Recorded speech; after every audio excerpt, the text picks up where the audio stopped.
ഭാഗം 36. ശരി അനുവേട്ട, എനിക്ക് അനുവേട്ടനെ ഒന്ന് കണ്ടാൽ മതി. എത്ര ദിവസമായി നീർപ്പുമുട്ടൻ. എനിക്കും നിന്നെ കാണാതെ ഒട്ടും പറ്റുന്നില്ല. അവന്റെ സ്വരം ആർദ്രമായി. കുറച്ച് വേദനകൾ നല്ലതാ, നമുക്ക് പിന്നീട് ഇതൊക്കെ ഓർത്ത് സന്തോഷിക്കാൻ പറ്റുമല്ലോ. അങ്ങനെ കരുതിയാൽ മതി. നമ്മുടെ ജീവിതം മാത്രമാണ് ഇപ്പോൾ എൻ്റെ മനസ്സിലുള്ളത്. അത് നഷ്ടമായ ചിലപ്പോൾ എനിക്ക് ഭ്രാന്ത് പിടിക്കും.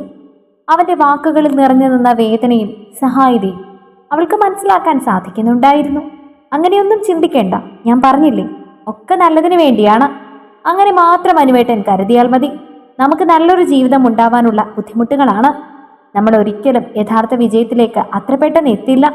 അതിനു മുൻപൊരു പരീക്ഷണങ്ങൾ നമുക്കുണ്ടാവും. ആ പരീക്ഷണങ്ങളെ വിജയിച്ച് നമ്മൾ ആ വിജയം കൈവരിക്കുമ്പോഴാണ് അതിനൊരു സന്തോഷവും തൃപ്തിയും ഒക്കെ നമുക്ക് തോന്നുന്നത്. നാളെ നമുക്ക് ഒരുമിച്ചിരിക്കുമ്പോൾ സന്തോഷിക്കാനുള്ള കാരണങ്ങളാണ് ഇപ്പോൾ നടക്കുന്നതൊക്കെ. അങ്ങനെ വിചാരിച്ചാൽ മതി. ഉറപ്പോടെ അവൾ പറഞ്ഞു. നീ എന്നെ ഓരോ നിമിഷവും അത്ഭുതപ്പെടുത്തിക്കൊണ്ടിരിക്കുകയാണ്. നിന്നെ പരിചയപ്പെട്ട അന്നു മുതൽ ഇന്ന് വരെ നിന്റെ ഓരോ വാക്കുകളും എന്നിൽ അത്ഭുതം നിറയ്ക്കുന്നതാണ്. ചില സമയത്ത് തോന്നും നീ ഭയങ്കര വീക്കാണെന്ന്. നിന്റെ കരച്ചിലും ഇനി എന്ത് ചെയ്യും അനുവേട്ടാന്നുള്ള സംസാരവും ഒക്കെ കേൾക്കുമ്പോൾ തോന്നും നീ ഒരു പൊട്ടിപ്പെണ്ണാണെന്ന്. ഇപ്പോൾ നീ സംസാരിക്കുമ്പോൾ തോന്നുന്നു എന്നെക്കാളും നീ ബോൾഡാണെന്ന്. അത്ഭുതത്തോടെ അവൻ പറഞ്ഞു. അതൊരു പെണ്ണിന് മാത്രമുള്ള പ്രത്യേകതയാണ് അനുവേട്ട.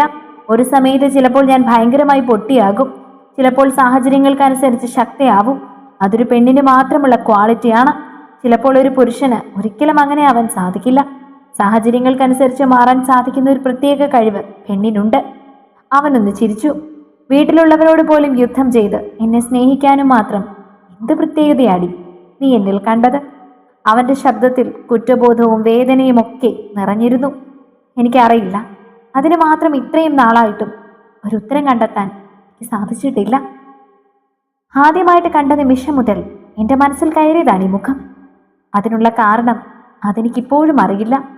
പക്ഷെ എത്രയോ വർഷങ്ങളായി ഈ മുഖം പിന്നീട് മനസ്സിൽ തന്നെ കൂടിയിരുന്നെന്നു. അവസാനം എൻ്റെ സ്വന്തമാണെന്നറിഞ്ഞപ്പോൾ ഈ ലോകം വെട്ടിപ്പിടിച്ച സന്തോഷമായിരുന്നു എനിക്ക്. പിന്നെ ഒരിക്കൽ അതെല്ലാം കള്ളമാണെന്നും ആർക്കോ വേണ്ടി അഭിനയിക്കായിരുന്നുവെന്നും പറഞ്ഞപ്പോൾ അകർന്നു പോയിരുന്നു ഞാൻ. പിന്നീട് ആത്മാർത്ഥമായിട്ട് എന്നെ ഇഷ്ടമാണെന്ന് പറഞ്ഞപ്പോൾ പോലും ആ കണ്ണുകളിൽ ഞാൻ തെരഞ്ഞത് എന്നോട് ആത്മാർത്ഥതയുണ്ടോ എന്നായിരുന്നു. വീണ്ടും എന്നെ പറ്റിക്കുകയാണോന്ന്. അങ്ങനെയല്ലെന്നറിഞ്ഞ നിമിഷം അതാണ് അനുവേട്ട എൻ്റെ ജീവിതത്തിൽ ഞാൻ ഏറ്റവും സന്തോഷിച്ച നിമിഷം. ഒരു പെണ്ണിനെ സംബന്ധിച്ചിടത്തോളം അവൾ ഇഷ്ടപ്പെടുന്ന പുരുഷന്റെ മനസ്സിൽ അവൾക്കൊരു സ്ഥാനം ലഭിക്കുക എന്ന് പറയുന്നത് സ്വപ്ന നിമിഷമാണ്. പത്മരാജൻ പറഞ്ഞിട്ടില്ലേ, ഇഷ്ടമുള്ള ആളിനെ തന്നെ കിട്ടുന്നത് ഭാഗ്യമുള്ളവർക്കാണെന്ന്. അനുവേട്ടനെ എൻ്റെ സ്വന്തമായി കിട്ടുകയാണെങ്കിൽ ആ ഭാഗ്യം എനിക്കുണ്ടെന്നല്ലേ അതിനർത്ഥം? ഈ ജീവിതത്തിൽ ഒരൊറ്റ ആളെയും ഞാൻ ആഗ്രഹിച്ചിട്ടുള്ളൂ, ഇഷ്ടപ്പെട്ടിട്ടുള്ളൂ. എന്തിൻ്റെ പേരിലും ആ ഇഷ്ടം അത് നഷ്ടപ്പെടുത്താൻ എനിക്ക് സാധിക്കില്ല. പതിഞ്ഞ അവന്റെ ചിരി അവൾ ഫോണിൽ കേട്ടു. പത്മരാജൻ അതേ ഡയലോഗിൽ ഒരു കാര്യം കൂടി പറഞ്ഞിട്ടുണ്ട്. നല്ല കുട്ടികൾക്ക് എങ്ങനെ കിട്ടുമെന്ന്. നീ ഒരു നല്ല കുട്ടിയാണ്. എടുത്തു പറയാൻ ഒരു പ്രത്യേകതകളും ഇല്ലാത്ത എന്നെ പോലെയുള്ള ഒരാളെ, എടുത്തു പറയാൻ ഒരുപാട് മോശങ്ങളുള്ള എന്നെ പോലുള്ള ഒരാളെ സ്നേഹിക്കാൻ സാധിക്കുന്നുണ്ടെങ്കിൽ അത് അത്ഭുതമാണ്. ഈ സ്നേഹത്തിനുള്ള അർഹത എനിക്കുണ്ടോയെന്ന് മാത്രമാണ് ഇപ്പോൾ എനിക്ക് സംശയമുള്ളത്. അനുവേട്ടൻ വീണ്ടും കാട് കയറണ്ട. നാളത്തെ ദിവസം ഓർത്ത് ഒരല്പം സമാധാനത്തിലിരിക്കുകയാണ് ഞാൻ. അതിനിടയിൽ വീണ്ടും അനുവേട്ടന്റെ ഇത്തരം സംസാരങ്ങൾ ആത്മവിശ്വാസം കെടുത്തു. അവൾ പറഞ്ഞു. ഇല്ല, ഞാൻ ഒന്നും പറയുന്നില്ല. നീ പറഞ്ഞതുപോലെ നമ്മൾ ഒന്നു ചേരാനുള്ള പരീക്ഷണങ്ങളായി മാത്രമേ ഇതിനെ ഞാൻ കാണുന്നുള്ളൂ. സമാധാനമായിട്ട് ഇറങ്ങിക്കൂ. അവന്റെ ആശ്വാസവാക്കിലാണ് അവൾ സമാധാനത്തോടെ ഇറങ്ങാൻ നിന്നത്. എല്ലാവരും ഗാഠനിദ്രയിലാണെന്ന് മനസ്സിലായപ്പോൾ മെല്ലെ മൊബൈൽ ഫോണിൽ 2 വട്ടം ഇറങ്ങിയെന്ന് പറയാൻ അവന്റെ ഫോണിലേക്ക് വിളിച്ചു നോക്കി. റിങ് ചെയ്യുന്നുണ്ടെങ്കിലും അത് എടുക്കുന്നുണ്ടായിരുന്നില്ല. ഒരു നിമിഷം അവൾക്കൊരല്പം ഭയം തോന്നിയെങ്കിലും രണ്ടും കൽപ്പിച്ച് അവൾ ആരുമില്ലെന്ന് ഉറപ്പുവരുത്തി പുറവശത്തെ കതകിലൂടെ മുൻപോട്ടിറങ്ങി. മൊബൈലിന്റെ ടോർച്ച് തെളിച്ച് പതിയെ നടന്നപ്പോൾ തന്നെ കണ്ടു കലിങ്കിനരികിൽ ബൈക്കുമായി കാത്തു നിൽക്കുന്ന കിരണിനെ. അല്പം മുൻപ് തോന്നിയ ആശങ്ക എവിടേക്കോ പോയി മറിഞ്ഞു. വീണ്ടും ഒരു ആത്മവിശ്വാസം കൈവരുന്നത് അവൾ അറിഞ്ഞു. അവളെ കണ്ടപ്പോഴേക്കും അവൻ അരികിലേക്ക് വിളിച്ചിരുന്നു. ആരെങ്കിലും കണ്ടോ? അവൻ ചോദിച്ചു. ഇല്ല, പക്ഷേ എനിക്ക് എന്തോ പേടി പോലെ. പേടിക്കണ്ട, എല്ലാം പെട്ടെന്ന് കഴിയും. അത് കഴിഞ്ഞ് തന്നെ അമ്പലത്തിൽ കൊണ്ടുവിടാം. അഥവാ ആരെങ്കിലും എന്തെങ്കിലും സംശയം തോന്നിയാലും അമ്പലത്തിലാണെന്നേ കരുതൂ. അനുവേട്ടനെ ഞാൻ വിളിച്ചിട്ട് കിട്ടിയില്ല. അവൻ കവലയിലുണ്ട്. ഫോൺ എടുത്തിട്ടില്ല എന്നുള്ള കാര്യം ഓർത്തത് പിന്നെ തിരിച്ച് വീട്ടിലേക്ക് നടന്നു. ഇപ്പോൾ തിരിച്ച് കവലയിൽ എത്തിയിട്ടുണ്ടാവും. പേടിക്കണ്ട, ഫോണില്ലായിരുന്നു കയ്യിൽ, അതുകൊണ്ടാണ് എടുക്കാതിരുന്നത്. താൻ കയറും, സമയം പോകും. മാത്രമല്ല ആരെങ്കിലും കാണുകയും ചെയ്യും. അവനൊപ്പം പുറകിലേക്ക് കയറിയിരുന്നു. രണ്ടുപേരും കവലയിലേക്ക് ചെന്നപ്പോൾ ആരും ഉണ്ടായിരുന്നില്ല. നേരം വെളുത്ത് വരുന്നതേയുള്ളൂ എന്നൊരു ആശ്വാസം അവളിലും ഉണ്ടായിരുന്നു. വാച്ചിലേക്ക് നോക്കിയപ്പോൾ സമയം 4 ആയിട്ടേ ഉള്ളൂ എന്ന് അവൾക്ക് മനസ്സിലായി. കുറച്ചു സമയം നിന്നിട്ടും അനന്തുവിനെ കാണാതിരുന്നപ്പോൾ രണ്ടുപേരും മുഖത്തോട് മുഖം നോക്കി. എന്താ വരാത്തത്? ഒന്ന് വിളിച്ചു നോക്കിക്കേ, അവൾ പറഞ്ഞപ്പോൾ കിരൺ പെട്ടെന്ന് ഫോൺ എടുത്ത് വിളിച്ചു. എന്നാൽ ആ നിമിഷം ഫോണിൽ സ്വിച്ച് ഓഫ് ആണെന്ന് പറഞ്ഞു. അപ്പോൾ കിരണിനും ഒരാശങ്ക തോന്നിയിരുന്നു. പക്ഷെ അവളോട് പങ്കുവച്ചില്ല. കിട്ടുന്നില്ല, എന്തോ ഒരു നെറ്റ്വർക്ക് ഇഷ്യൂ ആണെന്ന് തോന്നുന്നു. എനിക്ക് പേടിയാവുന്നു. സമയം പൊയ്ക്കൊണ്ടിരിക്കുകയാണ്. ഇപ്പോൾ പത്രം ഇടുന്ന മധുചേട്ടൻ വരും. വീട്ടിലും പുള്ളിയാണ് പത്രം ഇടുന്നത്. നമ്മളെ കണ്ടാൽ വീട്ടിൽ പറയില്ലേ? അത് ശരിയാ. ഒരു കാര്യം ചെയ്യാം, നമുക്ക് അവൻ്റെ വീട്ടിലേക്ക് പോയി നോക്കാം. അനുവേട്ട അമ്മ ഇന്ന് ഗുരുവായൂർ പോയി എന്നല്ലേ പറഞ്ഞ്? അമ്മ 3 മണിയായപ്പോൾ തന്നെ പോയി. അവൻ അമ്മയെ കൊണ്ടുവിട്ടിട്ടാണ്. അത് കഴിഞ്ഞ് അവൻ എന്നെ കവലയിൽ കൊണ്ടുവന്ന് വിട്ടത്. പിന്നെന്താ കാണാത്തത്? എനിക്കെന്തോ പേടി തോന്നുന്നു. അവൾ കരച്ചിലിൻ്റെ വക്കിലെത്തിയിരുന്നു. താൻ പേടിക്കേണ്ട, കുഴപ്പമൊന്നും ഉണ്ടാവില്ല. നമുക്കിപ്പോൾ അവൻ്റെ വീട്ടിലേക്ക് പോവാം. അവൻ വരുന്ന വഴിക്ക് ആരെങ്കിലും കണ്ടെങ്കിൽ സംശയം തോന്നാതിരിക്കാൻ മാറി നിന്നതോ വല്ലതും ആയിരിക്കും. വിവേക് അയാൾ വല്ലതും ചെയ്തിട്ടുണ്ടാവുമോ? അവൾ ഭയത്തോടെ കിരണിൻ്റെ മുഖത്തേക്ക് നോക്കി ചോദിച്ചു. അവൾ പറഞ്ഞ ഭയം ഒരു നിമിഷം അവനും തോന്നി. പക്ഷേ അത് പ്രകടമാക്കിയില്ല. അങ്ങനെയൊന്നും ഉണ്ടാവില്ല. അവൻ വിളിച്ചപ്പോൾ അവൾ ഒപ്പം ബൈക്കിൽ കയറി. താനിവിടെ നിൽക്ക്, ഞാൻ നോക്കിയിട്ട് വരാം. വീടിൻ്റെ അരികിൽ വണ്ടി ഒതുക്കി അവളോട് കിരൺ പറഞ്ഞു. ഞാൻ കൂടി വരാം, ഇല്ലെങ്കിൽ പിന്നെ എനിക്കൊരു സമാധാനം ഉണ്ടാവില്ല. ഓക്കെ, വാ. രണ്ടുപേരും കൂടി അകത്തേക്ക് കയറി. കതക് തുറന്നു കിടക്കുന്നതാണ് കണ്ടത്. അകത്താരെയും കാണാനുമില്ല. അനന്തു, കിരൺ വിളിച്ചു. ഒരു മറുപടിയും ഉണ്ടായിരുന്നില്ല. രണ്ടുപേരും ഒരുമിച്ച് അകത്തേക്ക് കയറി. അകത്തേക്ക് കയറും തോറും ഒരു സംഘട്ടനം നടന്നതിൻ്റെ എല്ലാ ലക്ഷണങ്ങളും മുറിയിൽ കാണാൻ സാധിക്കുന്നുണ്ടായിരുന്നു. അടുക്കളയിലേക്ക് ചെന്നതും രണ്ടുപേരും ആ കാഴ്ച കണ്ട് ഭയന്നു പോയിരുന്നു. അകത്തെ മുറിയിൽ രക്തത്തിൽ കുളിച്ചൊരു രൂപം. അയാളുടെ ഒരു കൈ അറ്റുപോയിരിക്കുന്നു. ഒപ്പം ശരീരത്തിൽ മുഴുവൻ വെട്ടുകൊണ്ട പാടുകൾ. കട്ട ചോരയുടെ ഗന്ധവും അവിടെയെല്ലാം പടർന്നിരിക്കുന്നു. കിരണും ദിവ്യയും പരസ്പരം നോക്കിപ്പോയി. ചുവര് ചാരി ഒരു കറുത്ത ഷർട്ട് അണിഞ്ഞ് മുടി അലങ്കോലമായി കയ്യിലൊരു വെട്ടുകത്തിയും പിടിച്ച് മുഖം കുനിച്ചിരിക്കുന്ന രൂപം ആനന്ദവിന്റെ തന്നെയാണെന്ന് മനസ്സിലാക്കിയെടുക്കാൻ കുറെ സമയം വേണ്ടി വന്നു രണ്ടുപേർക്കും. നന്ദു, എന്താടാ, എന്താ പറ്റിയത്? കിരൺ ഓടി അവൻ അരികിലേക്ക് വന്നു. അരികിൽ വന്നപ്പോഴാണ് ആ രൂപത്തിന്റെ മുഖം കിരൺ കണ്ടത്. അതവന്റെ രണ്ടാനച്ഛനായിരുന്നു, ലോറിക്കാരൻ രാഘവൻ. സ്ഥലകാലബോധം നഷ്ടപ്പെട്ടവനെ പോലെ അവൻ 3 ഭാഗത്തേക്കും നോക്കി. അമ്മു, എന്റെ കുട്ടി, അവളെവിടെ? അവന്റെ ഷർട്ടിന്റെ കോളറിൽ പിടിച്ച് അവൻ ആദ്യം ചോദിച്ചത് അതാണ്.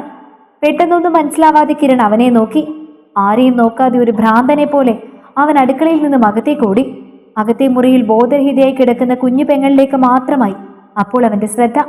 അവിടെയിരുന്ന ഗ്ലാസ്സിൽ നിന്നും ഒരൽപ്പം വെള്ളം തട്ടിക്കുടഞ്ഞ് അവളുടെ മുഖത്തേക്ക് ഒഴിച്ചു.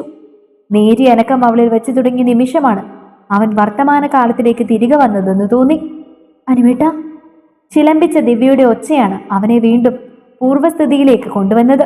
പെട്ടെന്നാണ് എന്താണ് അവിടെ സംഭവിച്ചതെന്ന ബോധം അവനുമുണ്ടായത്. ഒരു നിമിഷം അവൻ കിരണിനെയും ദിവ്യയും മാറി മാറി നോക്കി. നിങ്ങൾ പൊയ്ക്കോ, ഇവിടുന്ന് പൊയ്ക്കോ. ദിവ്യമോളെ, നീ എന്നോട് ക്ഷമിക്ക്. നിന്നെ സ്വന്തമാക്കാൻ എനിക്ക് സാധിച്ചില്ല. നമുക്കൊരുമിച്ചൊരു ജീവിതം വിധിച്ചിട്ടുണ്ടാവില്ല. ഇല്ലെങ്കിൽ ഈ അവസാന നിമിഷം ഇങ്ങനെ സംഭവിക്കില്ലല്ലോ.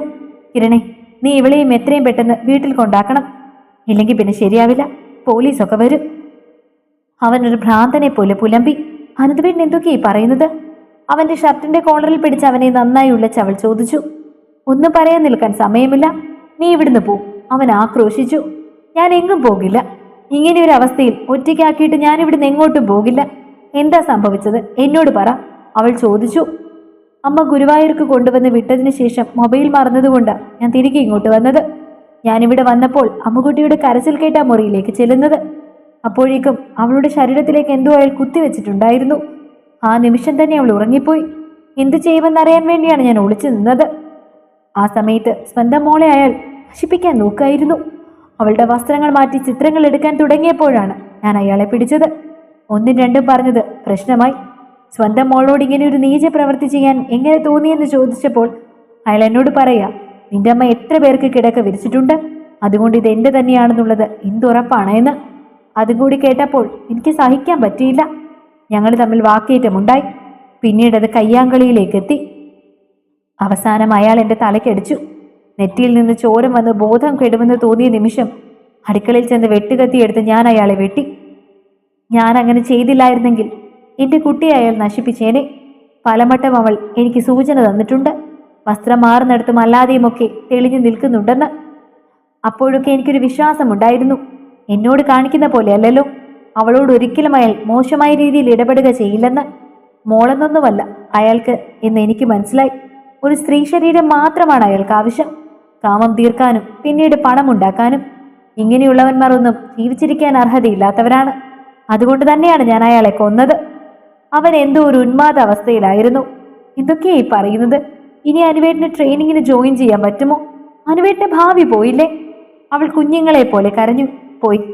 എന്നെ പോലുള്ളവർക്ക് ഇതൊന്നും പറഞ്ഞിട്ടില്ല. എന്റെ ഭാവി ഏതെങ്കിലും ജയിലിൽ ഒടുങ്ങാനാണ് വിധി. അതാ ഇങ്ങനെ തന്നെ സംഭവിച്ചത്. തെറ്റുപറ്റിയത് നിനക്കാണ്.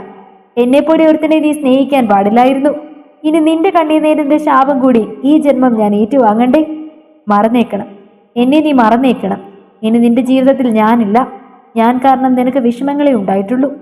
പഠിച്ച് നല്ല കുട്ടിയായി നല്ലൊരു ജോലി വാങ്ങണം. ഞാൻ ജയിലിലേക്ക് പോയി കഴിയുമ്പോൾ നിന്റെ കല്യാണമൊന്നും അച്ഛൻ നടത്തില്ല. എന്നെക്കുറിച്ച് പിന്നെ പേടി വേണ്ടല്ലോ. ഈ തെമ്മാടി ചെക്കനെ കുറിച്ച് ആലോചിക്കാതെ ഭദ്രമായിട്ട് മകളുടെ ഭാവി നിന്റെ അച്ഛൻ സുരക്ഷിതമാക്കിക്കൊള്ളൂ. എന്നെ മറന്നേക്ക്. ഇനിയൊരു ജന്മമുണ്ടെങ്കിൽ നമുക്ക് ഒരുമിക്കാമെന്ന് മാത്രമേ എനിക്ക് പറയാൻ കഴിയൂ. ആ ജന്മത്തിൽ അനന്തു ഇങ്ങനെയൊരു തെമ്മാടിയായി ജനിക്കാതിരിക്കട്ടെ. ചിലർക്ക് തലയിൽ വരച്ചു വിടുന്നത് ഇങ്ങനെയാണ്.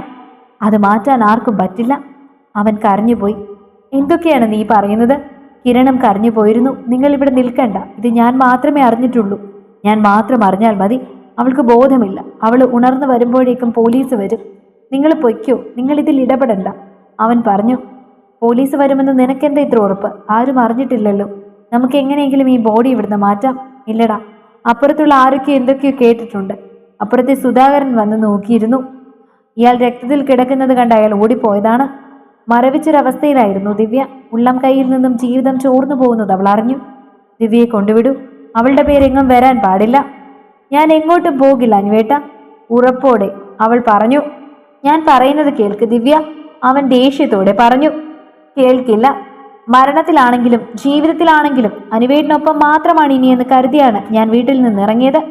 അങ്ങനെ പാതി വഴിയിൽ ഉപേക്ഷിച്ചു പോകാൻ എനിക്ക് പറ്റില്ല. അവൾ അവനെ ഇറുകെ പുണർന്നു. ഞാൻ എങ്ങോട്ടാ നിന്നെ കൊണ്ടുപോകുന്നത്? എന്റെ കൂടെ ജയിലിലേക്കോ? അവളെ ചേർത്ത് പിടിച്ച് കരഞ്ഞ് അവൻ ചോദിച്ചു. അതിന് അനുവേട്ടൻ ജയിലിലേക്ക് പോയാലല്ലേ? നീ എന്തൊക്കെയാ പറയുന്നത്? അവളെ തന്നിൽ നിന്ന് അകറ്റി അവൻ ചോദിച്ചു. ആ ഷർട്ട് മാറ്റ്. കണ്ണുനീര് തുടച്ച് അവൾ പറഞ്ഞു. ദിവ്യ, നീ എന്താ സ്ഥലകാല ബോധമില്ലാതെ സംസാരിക്കുന്നത്? പെട്ടെന്ന് അവിടെ ഇരുന്നൊരു അലൂമിനിയം കുടത്തിൽ നിന്നും ഒരു കുടം വെള്ളമെടുത്ത് അവൾ അവന്റെ തലവഴി ഒഴിച്ചു. ഒന്നും മനസ്സിലാവാതെ കിരൺ അവളെ തന്നെ നോക്കി നിന്നു. വേഷം മാറിയിട്ട് വാ അനുവേട്ട. നീ എന്തൊക്കെയാ പറയുന്നത്? ഞാൻ പറഞ്ഞത് കേട്ടില്ലെങ്കിൽ ഈ നിമിഷം നിങ്ങളുടെ മുൻപിൽ കിടന്ന് ഞാൻ മരിക്കും. എല്ലാം നഷ്ടപ്പെട്ട് നിൽക്കുകയാണ് ഞാൻ. ഇനി എന്റെ മുൻപിൽ മരണമല്ലാതെ മറ്റൊന്നുമില്ല. അവളുടെ മുഖഭാവം കണ്ട് അവനും ഭയം തോന്നിയിരുന്നു. അവൾ പറഞ്ഞതനുസരിച്ച് തോർത്തെടുത്ത മുഖവും തലയും ഒന്ന് തോർത്തി അവൻ ഷെഡിലേക്ക് പോയി. ഒരു കൈലിയും മറ്റൊരു ഷർട്ടും അണിഞ്ഞ് തിരികെ വന്നപ്പോൾ കണ്ട കാഴ്ച അവനെ നടുക്കുന്നതായിരുന്നു. തുടരും. അടുത്ത ഭാഗങ്ങൾക്ക് വേണ്ടി ചാനൽ സബ്സ്ക്രൈബ് ചെയ്യാൻ മറക്കല്ലേ.